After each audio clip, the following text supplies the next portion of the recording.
اهلا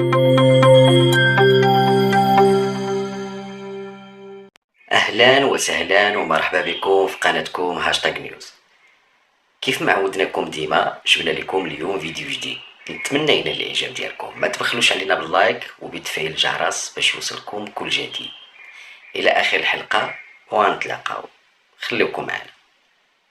نرجع لك السي عبد اللطيف. المباراه تقابلت واحد حاله من التعتيم الاعلامي الجزائري، يعني كنا نمن نفس بمتابعه هذه المباراه ونشوف مستوى المنتخبين معا، يعني المباراه يعني في اطار رياضي، لكن ربما السلطات الجزائريه رفضت تنقل المباراة، وكأن الخسارة في كرة القدم خسارة سياسية ولا بشيء هذا القبيل. ما عرفتش صراحة، ربما واحد السلوك شاذ. سي فيصل، يعني كل التوقعات كانت توقعوا، يعني حتى الجامعه الملكيه المغربيه كانت كتوقع بان ربما غتكون المعامله ديال المنتخب المغربي معامله غير حسنه، من خلال السلوكات والممارسات اللي تمارست على بعض المنتخبات، سواء في العاب البحر الابيض المتوسط، المنتخب ديال الفتيان اقل من 17 سنه، الفريق ديال بركان في الاسبوع الماضي، يعني سوء التعامل وسوء المعامله. يعني كل هذه السلوكات كتاثر سلبا وكتخلي واحد التخوف من النتائج اللي ربما يتعرضوا لها اللاعبات، كتخرج عن اطارها الرياضي. وهذا اللي حدث تقريبا، لان كان تاسفوا واحد التاسف كبير كيف بمقابله كره القدم مع التطور العلمي اللي وصلنا له، الحداثه ديال الاعلاميه، وان مقابله لا تنقل. بينما كننتقلوا هنا عند الجيران اللي كتلقى قريه صغيره عندها قناه تلفزيونيه ديالها خاصه، كتلقى المقابلات كيشوفوها العدد ديال السكان ربما ما كيفوتش 2000 ديال الناس، وهذه مباراه في تصفيات كاس العالم للاسف. وهنا المشكل ربما الاتحاد الجزائري كيقول بان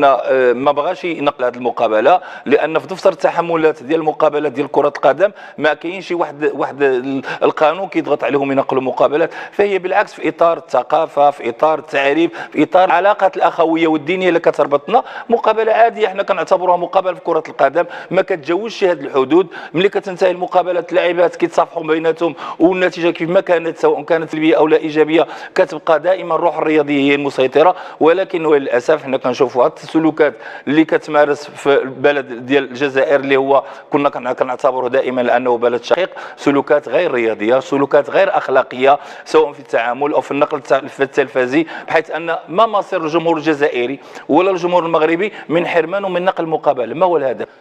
والنتيجه هي خرجت 4-0. واش ربما الا كانت النقل سيكون 10 ولا اكثر؟ كنعرف بان هنايا كيبين بان المنتخب المغربي راه قوي فعلا، يعني امام الواقع التاريخي والواقع المعاش اللي لعب المنتخب المغربي في الاسبوع المقبل لعب فريق مغاير اللي لعبوا اليوم. نعم. يعني جوج ديال التشكيلات تقريبا مغايرين، وانتصر ب4 واليوم انتصر ب4. اذا كاين القدره التقنيه، القدره البدنيه، ان المنتخب قوي، وهذا هو الشيء الايجابي اللي كيخلينا رغم الظروف، وان اللاعبات ملي كانوا ماشيين من الجزائر كان واحد النوع ديال التخوف من نهار الاربعاء ملي سافروا البعثه المغربيه للجزائر، واحد النوع ديال التخوف من سوء المعامله، من سوء التدبير داخل وكان قلق من اهالي عائلات اللاعبات المغربيات اللي سافروا للجزائر بزاف، خصوصا اللاعبات اللي كيمارسوا في اوروبا. وكاين واحد جوج ديال اللاعبات ربما كانت اسفوا ما حضروش وعندهم مستوى مزيان اللي كيشاركوا في المانيا، قدموا الاعتذار ديالهم للجامعه الملكيه المغربيه لكره القدم النسويه عن عدم الحضور بسبب الامتحانات.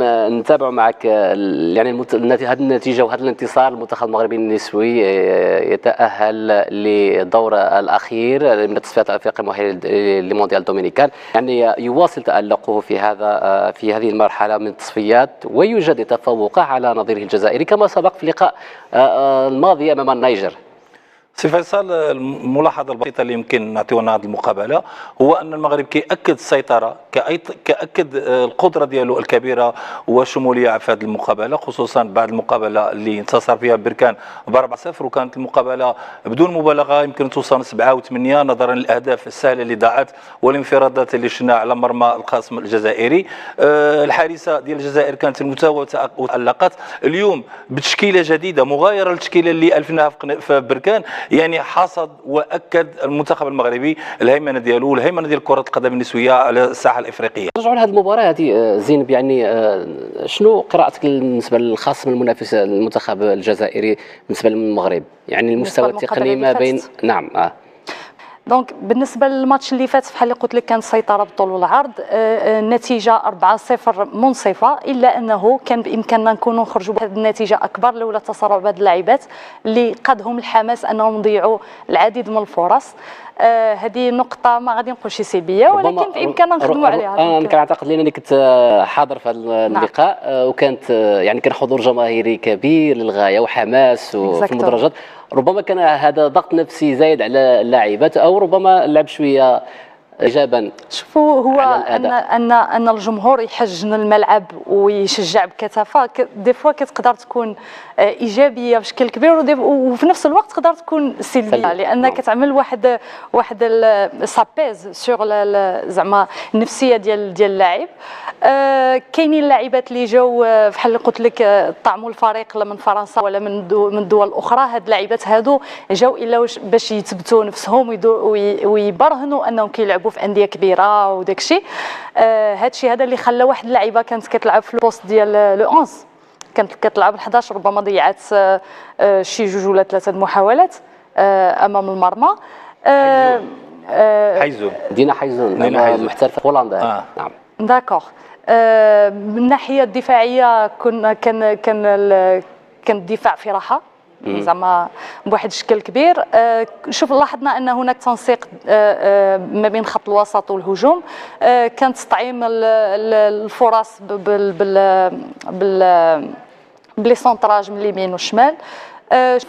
شفنا كره متطوره، شفنا تو سكيل فو. والحاجه اللي ساهمت في هذه القضيه هذه هو الاطار الوطني اللي تختار. كون ان الانسان المناسب في المكان المناسب يونس ربيع تبارك الله عليه. اول حاجه الحاجه الايجابيه في هذا الشيء هذا هو انه ديجا عنده خبره في التعامل مع هذه الفئه السنيه، حكم البالماريس ديالو انه كان مع لو فيس قبل مقابله السن هذه الفئه السنيه. كان عاوتاني ملي مشى المنتخب ديال المدارس، الانجاز ديالو انه توج الفريق ديالو بطلا لافريقيا للمدارس في 2022، ودابا يلانشين بهذا الانجاز هذا مع المنتخب الوطني. والحمد لله خطفنا بطاقه العبور للدور الرابع اللي هو الاخير في هذه التصفيات. زينب، بخصوص النتائج اللي محققه الان بخصوص الفئات او المنتخبات النسويه في المغرب، كاين منتخب النسوي اللي اقل من 20 سنه تاهل لمونديال كولومبيا، المنتخب اللي اقل من 17 سنه مقبل ان شاء الله للتاهل، وعنده كاين 5 نسخ اللي غتنظم هنا في المملكه ديال كاس افريقيا كاس العالم اللي اقل من 17 سنه. واش بهذه النتائج المحققه نقدروا نواكبوا ونتقربوا للمدارس الاسكندنافيه والامريكيه في كره القدم النسويه اللي مسيطره في العالم، وحتى في اسبانيا اللي حققت مؤخرا كاس العالم لكره السيدات؟ علاش لا؟ عندنا اكاديميات مجهزين على اعلى مستوى. هاد القضيه ديال التاهل ديالنا والقضيه ديال تنظيم كاس العالم هنايا وبزاف ديال التظاهرات الرياضيه ما يمكن الا تنعكس ايجابا على المنتخب الاول، على المنتخب الاول وكذلك البلاد بصفه عامه. شحال ديال لي بروجي ديال الانفراستركتور غادي يداروا، شحال من حاجات غادي يداروا باش يسهلوا اللوجيستيك، يسهلوا بزاف ديال الحوايج اللي عندهم علاقه بكاس العالم. وهذا الشيء هذا غادي يساهم في ازدهار هذه المملكه. من ناحيه ديال الاكاديميات ديالنا كنتمناو ان شاء الله مستقبلا، يعني حنايا ماشي قدام في هذا الشيء هذا.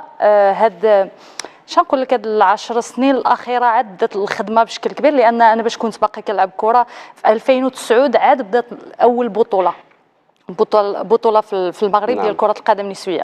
حتى 2009 بدينا كنجنيو الثمار. اكزاكتومون. كان هذا هو الفيديو ديال هاد النهار، نتمنى ينال الاعجاب ديالكم. ما تبخلوش علينا باللايك وبتفعيل الجرس، والى موعد لاحق بحول الله، وغنتلاقاو وشكرا.